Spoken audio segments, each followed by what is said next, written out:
So the Heat had a do-or-die game last night. Yeah, they found themselves down 2-0 to the SSAC, and after steamrolling their way through the first 2 rounds of the Bantam AAA playoffs, they kind of hit a speed bump against powerhouse SSAC Southgate Lions. They would need a win last night in Game 3 to keep their playoff hopes alive.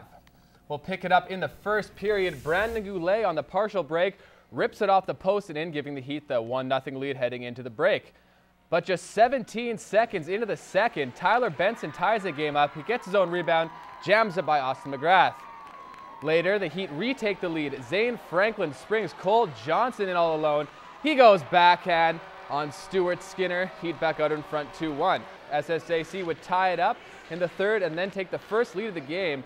James Hamlin rips it upstairs in the slot. It's a 3-2 game. Edmonton looking for more, and Tyler Benson shows off that great vision. Finds Josh Patterson backdoor. That's an easy tap in to make it 4-2. SSAC would add one more to make it a 5-2 final. The Lions sweep the best-of-5 series 3-0 and move on to the provincial championship, where they'll play the Calgary North Star. If you include the playoffs, the Southside Athletic Club has only lost twice in 41 games played. Pretty incredible. Tyler Benson picked up a goal and an assist to increase his point total to 26 in just 8 playoff games. They were down to the Final 4 at the Women's Volleyball National Championships last night. We'll start with the first semifinal, where the #1 ranked Fraser Valley Cascades were taking on Els and Garneau. The Moose would come out of the gate strong and take the first set 25-19, but the Cascades, they're the #1 team for a reason. They storm back, taking the next 3 sets as they take the match 19-25, 25-13, 25-17, and 25-22 as they're off to the national finals. CCAA player of the game, Kayla Bruce, finished with 13 kills. Beat under us for the last, 5 sets, and it was apparent we found our way in the second set tonight and just carried it through the rest of the game. I think using last year as a reference point, we know what we had to do, we know what kind of competition we had coming in, and we knew like we had to play well, and so we did. All right, who would the Cascades meet? The Rustlers taking on the Edouard Montpetit Lynx. This match was back and forth all night long, but it's the hometown Rustlers moving on to the championship as they take the semifinal in straight sets, 28-26, 25-16, and 26-24. We were able to control the ball a bit better tonight, and our hitters went after it. Our setter was a little bit shaky yesterday to start the game and then got going. Tonight she was bang on right from the beginning, and so she gave our hitters a lot of good looks, and we went after it. To have another chance to get a gold medal, which we got, we fell short at provincials. It's great. This has been our goal all year, is to play in the national finals. So here we are. We just got to get it done.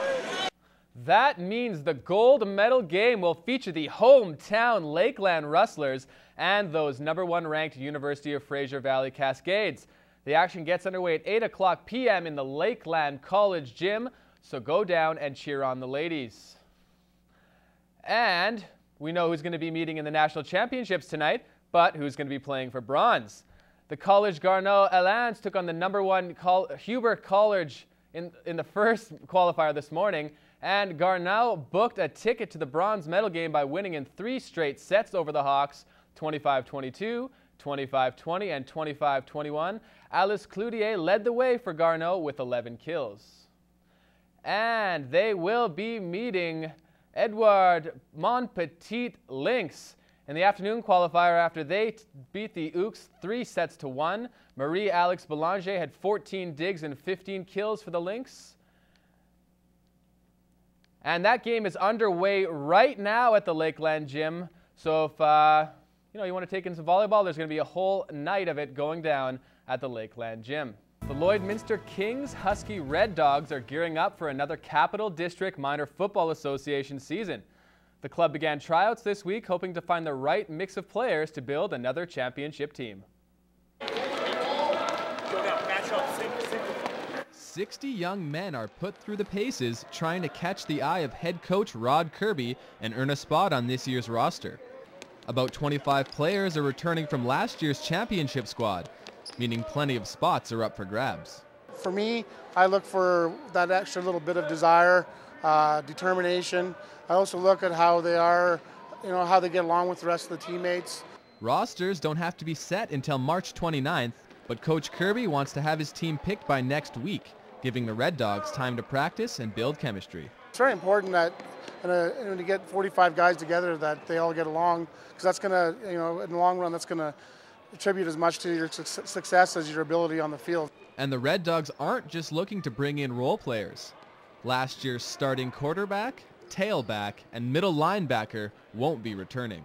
Yeah, we definitely have some big holes to fill. We have good numbers back, but there's a few very key positions that we have to find guys to fill in, and we don't have a lot of time to do it. One position the team doesn't have to worry about is wingback. Donovan Granum is back for a third season and will be crucial in the team's success. Second to none probably in, like I said, Northern Alberta, as far as ability and what he can do with the football when it gets it in his hands. Off the field, though, he's going to have to be a leader as well, and he's going to be a big part to keeping this team cohesive off the field and in the dressing room. I'm kind of used to it. I've always been in that position where I always have to fill somebody's shoes and then I own the shoes. I don't know, it's really cool being a leader because I was a coach, so I kind of already know most of the kids, so it's really cool to coach them and now be their captain. Defensive back Jordan Spironis is another third-year vet on the Dogs. He says despite an influx of new players, the expectations remain the same. Well, I'm really excited for this season because I think we're going to win. Like, we're going to go up there. Last year we went up there and we won. We won the league, and I don't expect anything different from this year. We're going to go back hard and try and defend our title in the final.